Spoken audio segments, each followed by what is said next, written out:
चिंटू एक शरारती लड़का था जो पढ़ाई से बहुत भागता था और एक दिन गुस्से में उसने अपनी किताब खिड़की से फेंक दी और बोला कि काश स्कूल ही गायब हो जाए।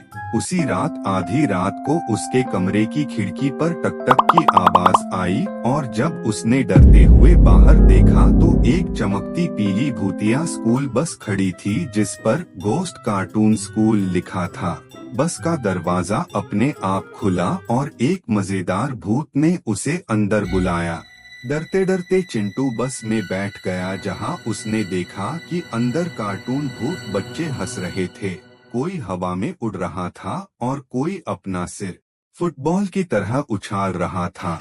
थोड़ी देर बाद बस एक रंग बिरंगे लेकिन डरावने भूतिया स्कूल के सामने रुकी जहां गेट पर लिखा था कि यहां होमवर्क नहीं करने वालों का स्वागत है। अंदर प्रिंसिपल गप्पू सर थे जिनका सिर गुब्बारे जैसा गोल था और उन्होंने कहा कि यहाँ पढ़ाई नहीं बल्कि डराई होती है। पहले क्लास में भूत बच्चों को डराकर हंसाने और दीवारों के आर पार जाने की ट्रेनिंग दी जा रही थी और चिंटू को यह सब मजेदार लगने लगा।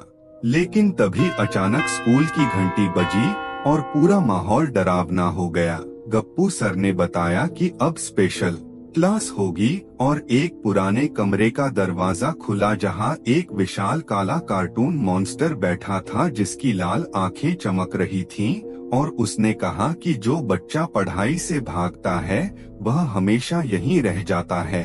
चिंटू डर गया लेकिन फिर उसने हिम्मत करके अपनी जेब से पेंसिल निकाली और कहा कि वह अब रोज होमवर्क करेगा।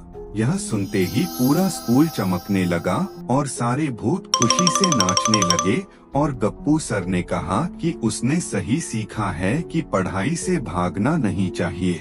अचानक सब कुछ गायब हो गया और चिंटू अपने बिस्तर पर सुबह उठा जहां उसकी किताब और पेंसिल रखी थी। लेकिन उस दिन के बाद उसने कभी होमवर्क नहीं छोड़ा और फिर भी कभी कभी रात में उसकी खिड़की के बाहर वही पीली बस दिखाई देती थी और अंदर से आवाज आती थी, गोस्ट कार्टून स्कूल में आपका स्वागत है।